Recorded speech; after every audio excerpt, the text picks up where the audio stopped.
In the previous verse, the Buddha showed us why hatred continues. Because we replay the hurt. Because we cling to the memory. Because the mind refuses to let go.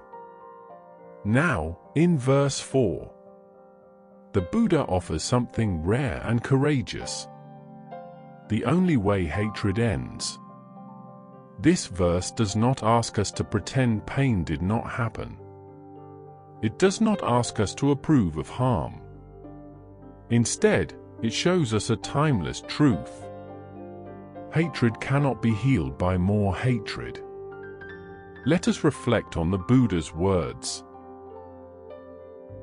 Ahiverena verani sammantida kudachanam averena cha sammanti esa dhammo sanattano. The Buddha says, hatred is never ended by hatred. Hatred is ended by non-hatred. This is an eternal law. This teaching is simple to hear, but very deep to live. When we are hurt, the natural reaction is to strike back, to hold resentment, to wish the other person pain.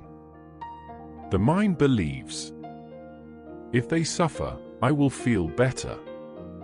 But the Buddha gently points out, this never works. Hatred answered with hatred only multiplies. It keeps the wound open.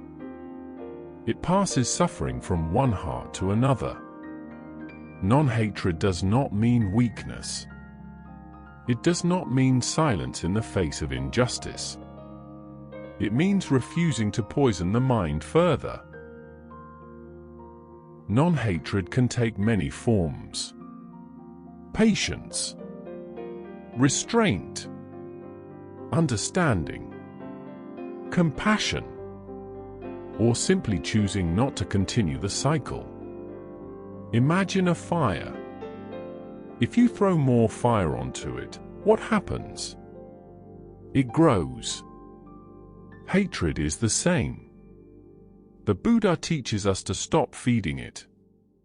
When the mind chooses non-hatred, something extraordinary happens.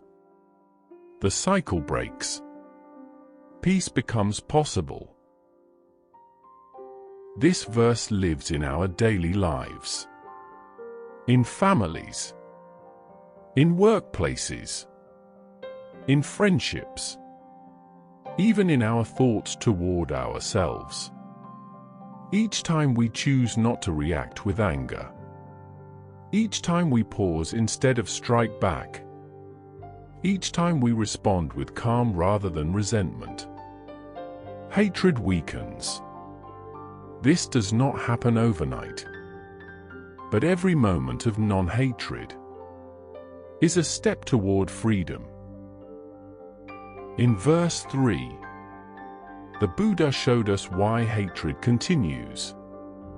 In verse 4, he shows us the only way it ends. Not through revenge, not through resentment, but through non-hatred. This teaching has never changed. It is as true today as it was then. If this reflection resonated with you, consider subscribing to continue this journey, one verse at a time. You are warmly invited to share your thoughts or experiences in the comments. When reflections are shared mindfully, understanding deepens. Until next time, may your heart grow lighter and your path grow clearer on the path of the Dhamma.